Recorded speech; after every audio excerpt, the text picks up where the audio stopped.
I live in Washington in the Pacific Northwest, a place where the tall, brooding evergreens cast long shadows and the air feels heavy with secrets.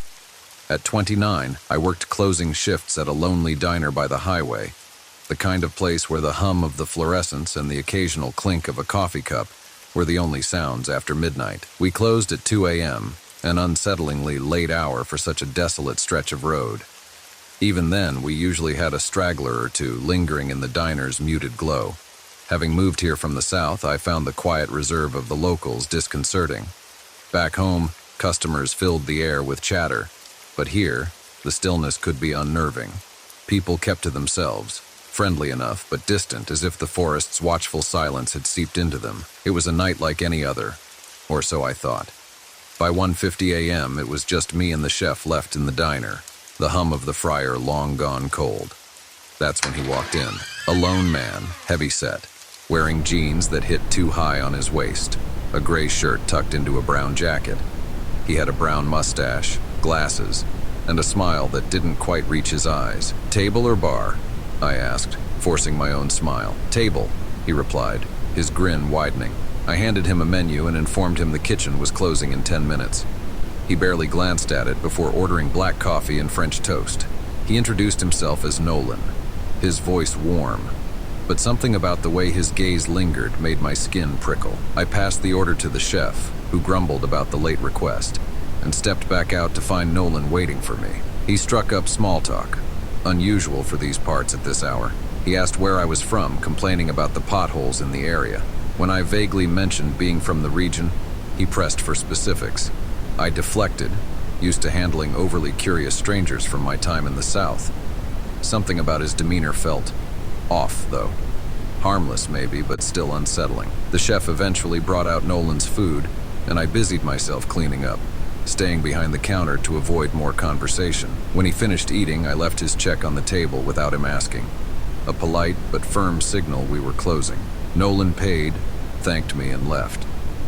I exhaled a small sigh of relief. After gathering my things, I said goodbye to the chef and walked into the parking lot. 3 cars sat there. Mine, the chef's, and an unfamiliar older silver car parked by the highway. Its windows were impenetrably dark.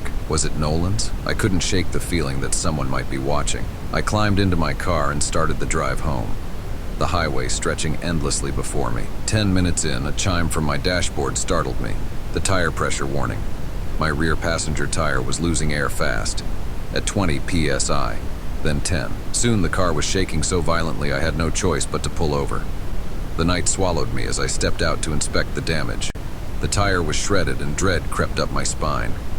I heard it before I saw it. The crunch of gravel as a car pulled off the road behind me. Headlights flicked on, illuminating my figure. My pulse quickened. A tap at my window made me jump. It was Nolan. He waved, still wearing that too-wide smile. His gloves gleamed in the dim light. "Kathy, is that you? Are you okay?"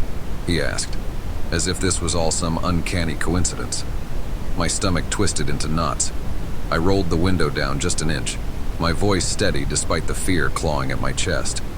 "Flat tire," I muttered. He nodded. "I can help." "Which one?" "The back passenger side," I replied, my eyes never leaving him. He walked around the car, inspecting it, and I seized the moment to dial 911. I whispered to the operator, careful to keep my voice low. "There's a man here. I think he slashed my tire. I'm scared." Nolan returned to my window, crouching to meet my gaze. "Want me to change it for you?"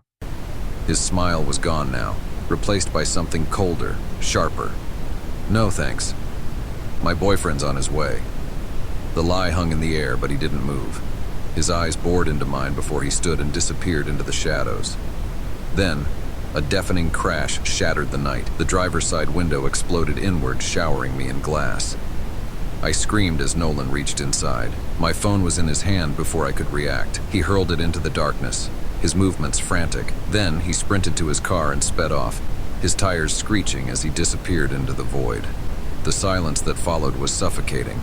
I sat trembling, too afraid to move. Red and blue lights bathed the road as the distant sound of sirens grew louder. Relief washed over me when 3 police cars pulled up. The officers were kind, their presence a lifeline. They found my shattered phone, changed my tire, and even escorted me home. Later, I learned the surveillance footage from the diner showed Nolan clearly, but they never found him. I quit the diner the next day. I didn't want to give him a second chance. To this day, I wonder if Nolan is still out there, waiting in the shadows for someone else to stop on that lonely stretch of highway.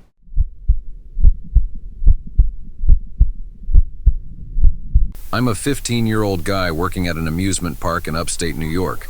This only happened a year ago, and it still gives me chills thinking about it.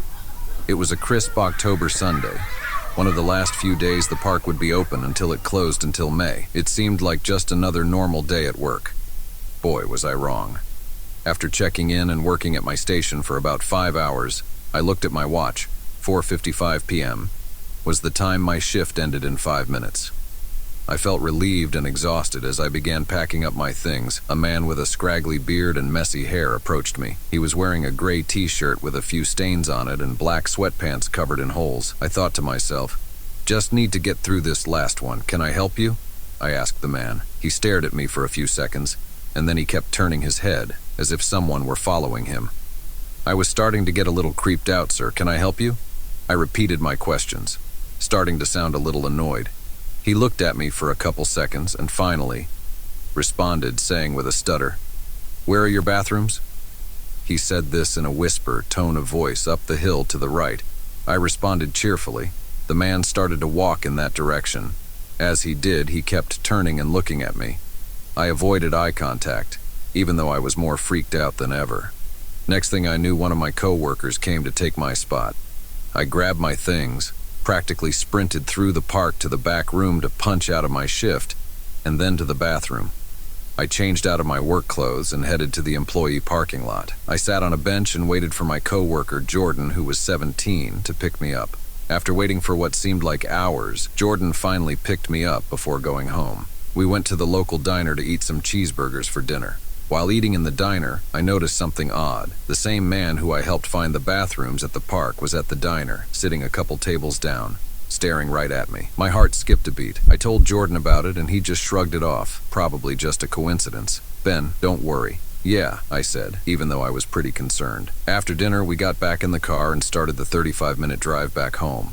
At the first red light we came to, I saw something that made my heart skip another beat. There, sitting in his white Honda to the right of us, the man from the park and diner. Sure enough, he was staring back at me. I told Jordan, and he started to worry a little after arriving to our street. We made sure to take a couple laps around the block to make sure that man wasn't following us. Once it was clear, Jordan dropped me off at home. My mom and sister were out at the mall, and my dad was on a business trip, so I was home alone. After immediately jumping into bed, I heard a noise at my window. I slowly got up and looked outside and saw something that will forever send chills down my spine.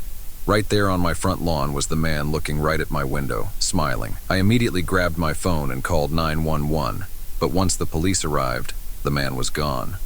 I immediately quit my job at the amusement park right after the park closed for winter. I haven't seen the man since this incident. This was an experience that I'll never forget.